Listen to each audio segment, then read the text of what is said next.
Hello friends. In this video we're going to look at the metaphor life is a journey and the idioms and expressions we get from this metaphor in the English language. So the idea is that our life is a journey. We are on this journey. The future is in front of us and the past is behind us on this road. There are many things that can happen along this road. There are many places that we can go, many experiences that we can have, and many choices that we can make. And we'll see all of these in the idioms and expressions we look at in this lesson. The idea that life is a journey is actually a foundational metaphor in many cultures and languages.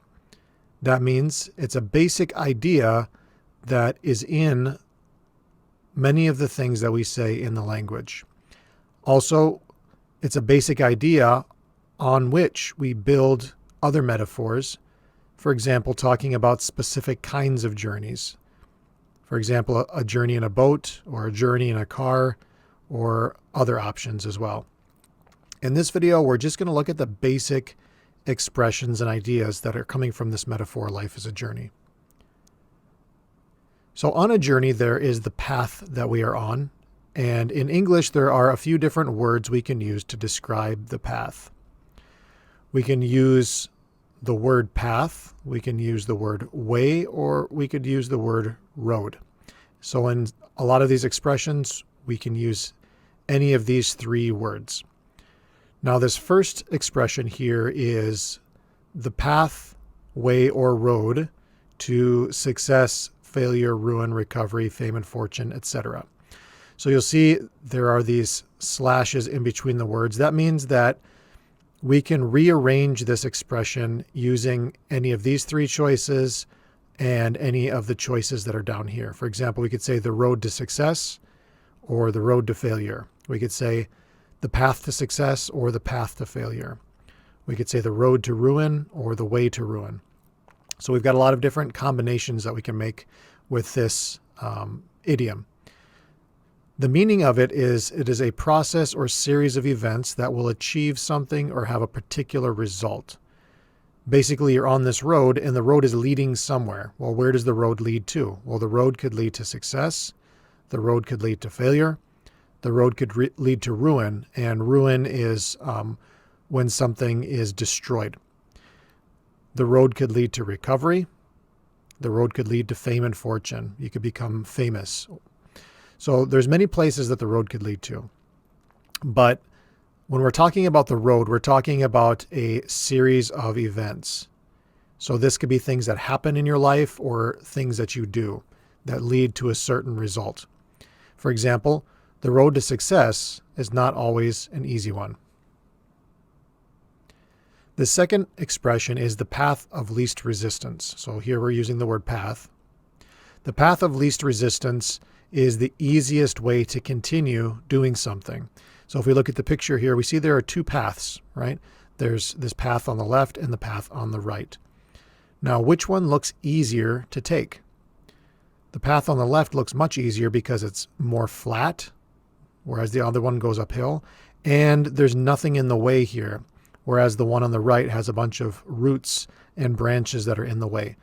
So if you're looking for the easiest road to take, it's going to be the road on the left. So when we're saying the easiest road, that means the path of least resistance. There's nothing standing in our way. There's nothing resisting us. So this is the easiest way to continue. For example, I took the path of least resistance and agreed with others. So when you want to choose the easiest way to do something, you are choosing the path of least resistance. The end of the road is the point at which it's no longer possible to continue with a process or activity. So this could be the job that you're in, this could be a relationship that you're in, or any other kind of situation in life. If there's nowhere else for you to go in the relationship or in the situation, then you have reached the end of the road. For example, when the bank refused to lend us any more money, we realized we'd reached the end of the road. Also, when we're on a journey, there are points along our path, things that we see along the way, or things that happen. For example, in this expression, over the hill, It's a rude way of saying that someone is old or no longer fit, attractive, or capable of doing useful work. In the United States, when somebody reaches about the age of 40, people start to call them over the hill. The reason for this is, in general, people in the United States live into their 70s and 80s. Sometimes people live into their 90s, but a lot of people die in their 80s or late 70s. So about the age of 40 is about the midpoint of life. It's halfway through life. So your life is like this road. In the middle of it is the top of the hill. Okay. Once you're at the top of the hill, then you go over the hill. And so that's the second half of your life. For example, even though Tom Cruise is in his 50s, he doesn't act like he's over the hill. To pass away or die is an expression that gets used a lot when people want to be polite talking about someone's death. So instead of saying they died, they would say they passed away. For example, all of my grandparents have passed away already. And the idea here is, like, if you look at this picture, you see the road is leading off into the mist, right? Once somebody gets into the mist, you'll no longer be able to see them. So I can't see them anymore. They have passed away. They've passed beyond a point where I can see them. A milestone is an important event in the development or history of something or someone's life. So if we talk about a milestone in life, we're talking about some kind of an important event or development in their life. For example, when a baby learns to walk, that is a milestone. When a child graduates from school, that's a milestone. So they're important events in people's lives. The term comes from road markers that mark what mile you're on the road. For example, if you're driving along a highway in America, every about 10 miles or so, you will see a sign that says how many miles to the next city. Well, if you look every mile on the road, you'll see little markers that show you the miles, 1 mile, 2 mile, 3 miles.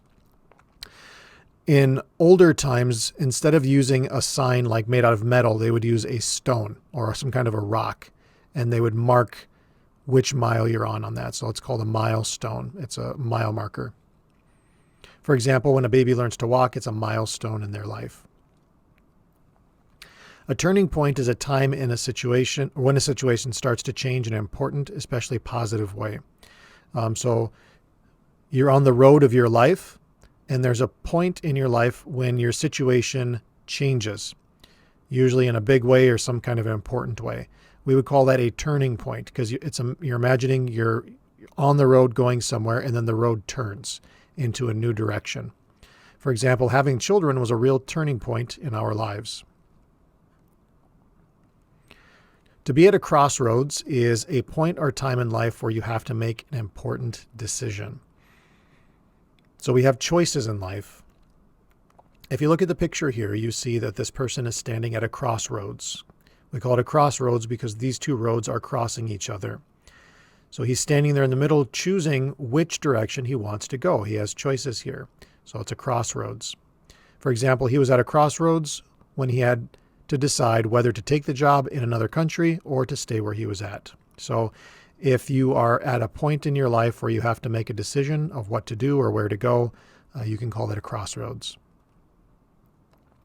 When we're on a journey, we have to follow directions or go in specific directions. So we've got expressions that come from directions as well. For example, down the road. So if you look at the road here, down the road is in front of me, right? So the area that is further along the road than me is down the road. Now, if I'm comparing my life to a journey, then in front of me is the future. So if I say down the road, I'm saying that it's in the future. For example, it's wise to save money so that you have enough when you retire down the road. Similar to this is the expression the blank ahead. So we could say the day ahead, the week ahead, or the month ahead. We could even say the road ahead. And we're still talking about the future. We're just talking about a specific time in the future. For example, As I look at the week ahead, I've got 2 tests to study for. So the week ahead, I mean the future, this coming week. To head, move, or go in the right direction, or to take a step in the right direction, is an action that increases the possibility of success. So we have a choice here of which verb we're going to use. We could head in the right direction, we could move in the right direction, or we could go in the right direction. Or we could take a step in the right direction. Basically, we're doing something positive. We're doing something good towards success. For example, now that she's enrolled in college, she's headed in the right direction to have a successful career. Or deciding to enroll in college was a step in the right direction for her career. They both mean the same thing. So to go in the right direction or to take a step in the right direction. The right direction meaning the way that leads to success. Now, the opposite of this is to head, move, or go in the wrong direction or to take a step in the wrong direction. This means that it's an action that increases the possibility of failure. So to step in the wrong direction or to go in the wrong direction means you're leading to failure. For example, while he was using drugs, he was headed in the wrong direction. Or when he started using drugs, it was a step in the wrong direction. They both mean the same thing. We're just using slightly different wording. An unexpected turn or an unexpected direction or a turn of events. So remember before, some kind of a turn in life is when the situation in your life changes in some big way. Now, if we say an unexpected turn or an unexpected direction or a turn of events, this is a change in a situation that we did not expect. So it's something that happened to us. For example, the weather took an unexpected turn when it dropped below freezing in September. Now, we can't control the weather. We can't control it, so if something unusual happens, we would call it an unexpected turn or an unexpected turn of events.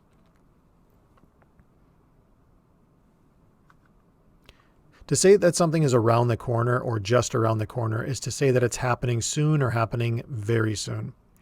So we're imagining that we're walking down a road and maybe there's a building there and there's something around the corner of the building, but we don't know what's there because we can't see it. But we're heading that direction, so we will see it soon. So to say that something's around the corner means that it's going to happen very soon. We just don't know what it is. For example, everyone keeps hoping that the end of COVID-19 is just around the corner.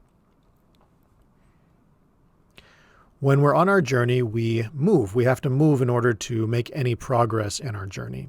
So the first movement here is to set out to do something. So to set out to do something is to begin to carry out a plan of action. So if I'm going to take a journey, the first thing I can do is to set out. That's beginning the journey. And now we can also use this term to set out to do something whenever we're beginning any kind of an action or a plan. So we're not going anywhere. We're just starting to do something. So to set out, you can set out to start a business. You can set out to start a college degree. You can set out to do many things. For example, so many young people set out to change the world. To move on is to start a new activity or to accept that a situation changed and to be ready to deal with new experiences. So we're moving on. For example, I'd done the same job for years and felt it was time to move on. So the idea is that we are on our journey, we're on the road, we're going forward. Something happens, but we don't stop. We keep going forward, right? So if something happens in our life, if we say we move on, we don't have to move anywhere. We don't have to actually physically move anywhere. But if we stop thinking about it or we start something new, then we are moving on. So this one gets used a lot in relationships, for example, if you break up with somebody, or with jobs, if you change jobs.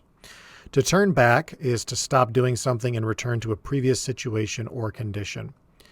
For example, I've come too far in my career to turn back now and to go back to what I used to do. So the idea is that we're on the road of our life, and if we turn back, we are turning around on the road and going back the same way we came. So in life, if you go back to doing something, like going back to an old job or something, we can call it turning back. To go downhill is to become gradually worse.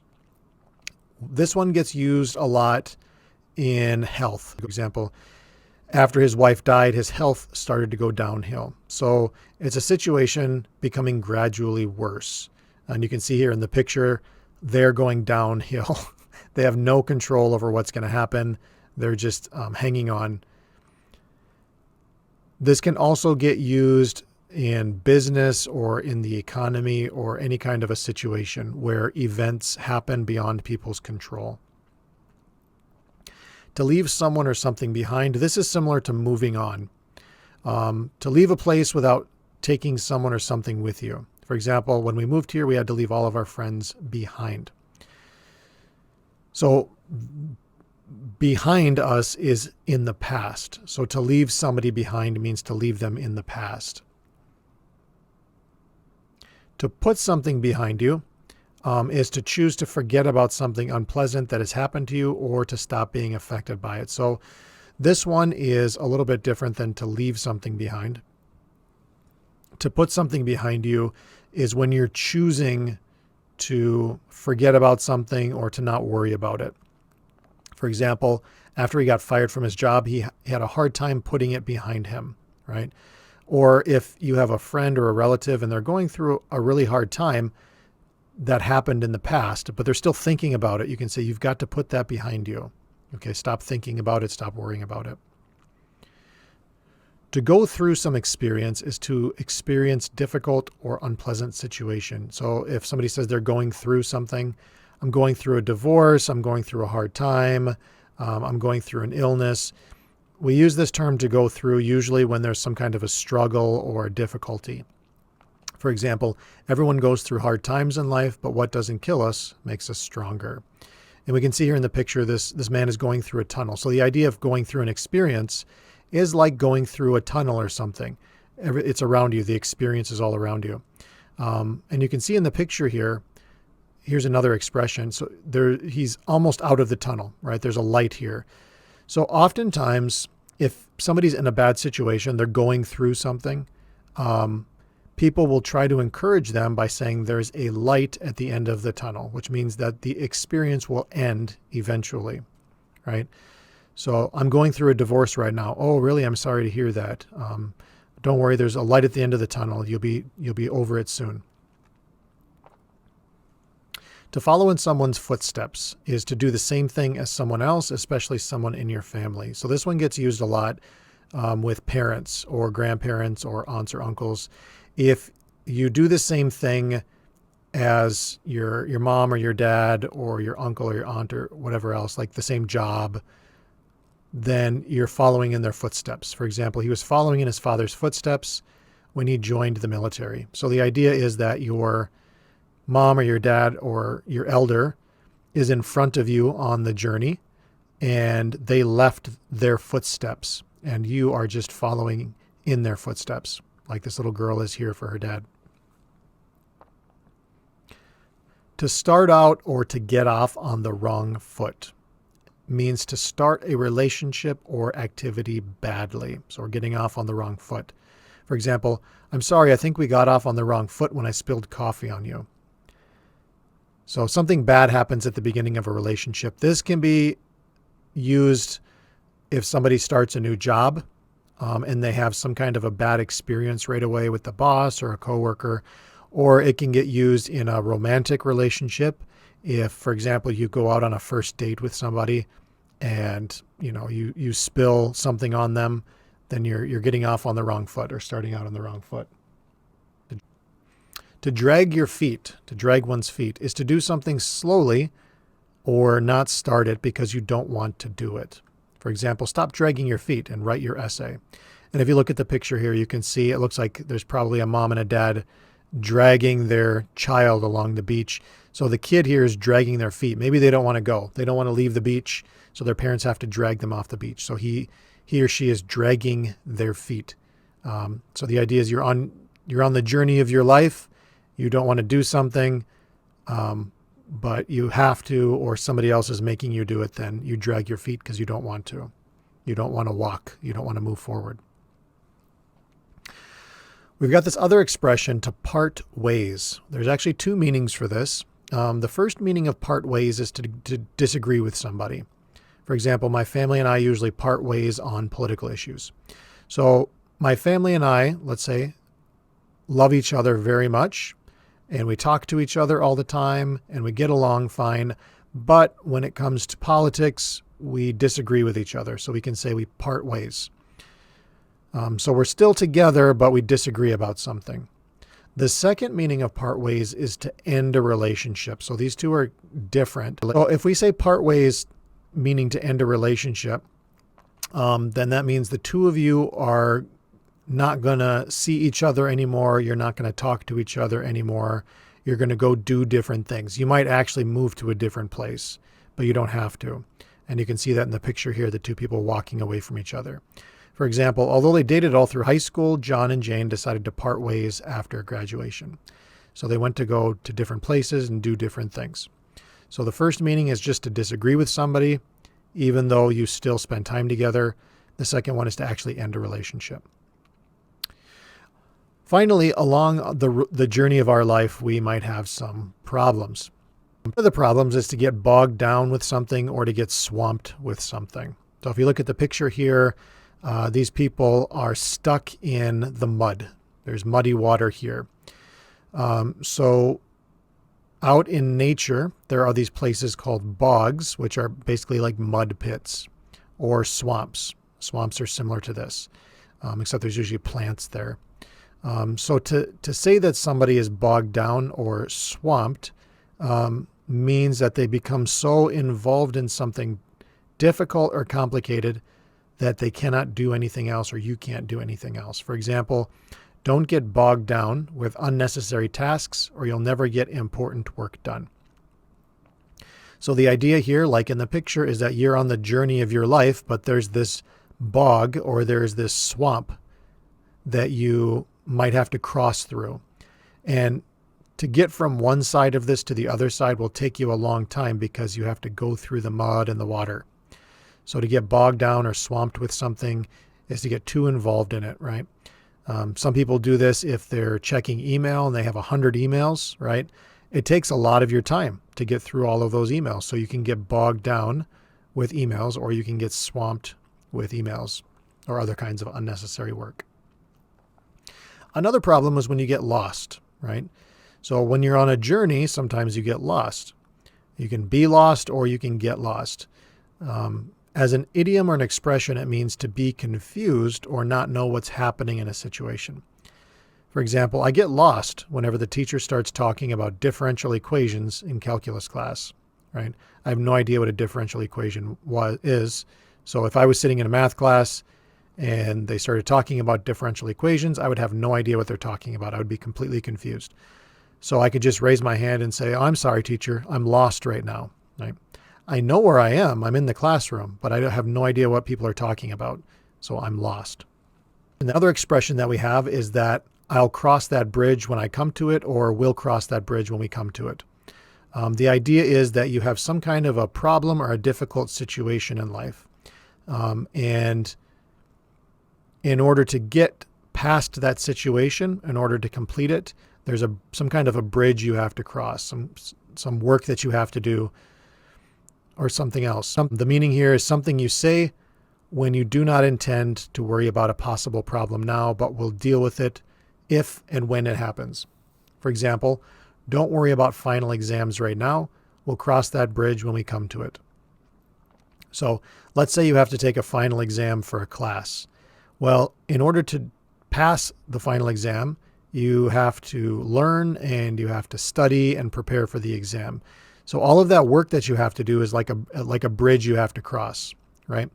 But let's say it's only the beginning of the semester right now. So the final exams are weeks and weeks and weeks in the future. I don't want to think about them right now. So I'll say, I'll cross that bridge when I come to it, which means I don't have to do all of those things right now. I don't have to do all of that work right now. I'll think about it later. This is actually something that I'll say quite often with my wife because she likes to plan for the future. She likes to plan for something that's happening next month or 2 months from now, whereas I like to deal with what I'm doing right now. So she'll ask me about what I want to do about something, and I'll say, well, we'll cross that bridge when we come to it, which means I don't want to think about it right now, and I don't want to talk about it right now. I'll think about it later, or we'll talk about it later. To take something in stride, we say this when we're dealing with a problem or difficulty calmly and not allowing it to influence what we're doing right now. For example, when you become a politician, you soon learn to take criticism in stride. So the idea here is that when you're on a journey and you're walking, when your legs are moving, that's your stride. So when you take a step forward, that's your stride. So you can see the man here in the picture is walking. He is in stride. Or if somebody's running, the distance between their legs, that's their stride. Now, if you're in stride, that means you are walking right now or you are running right now.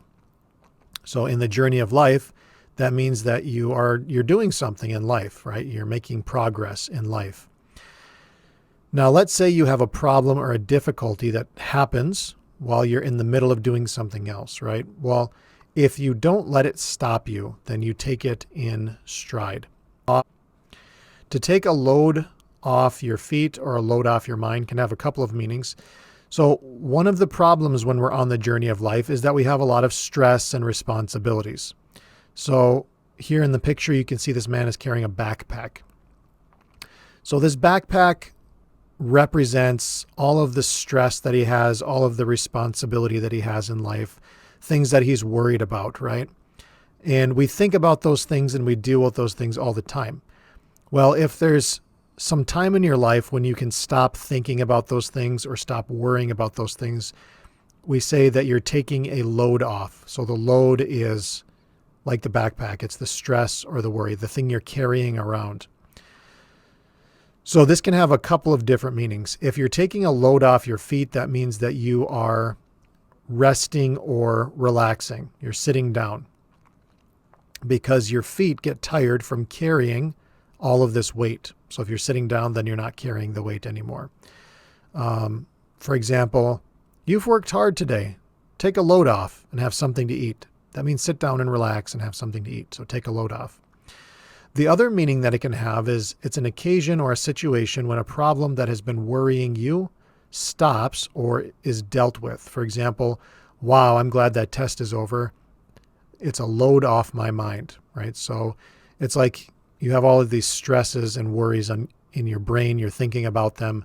Well, when you can stop worrying about them, you are taking a load off of your mind. Or we can also say a load off your shoulders if somebody helps you with a problem.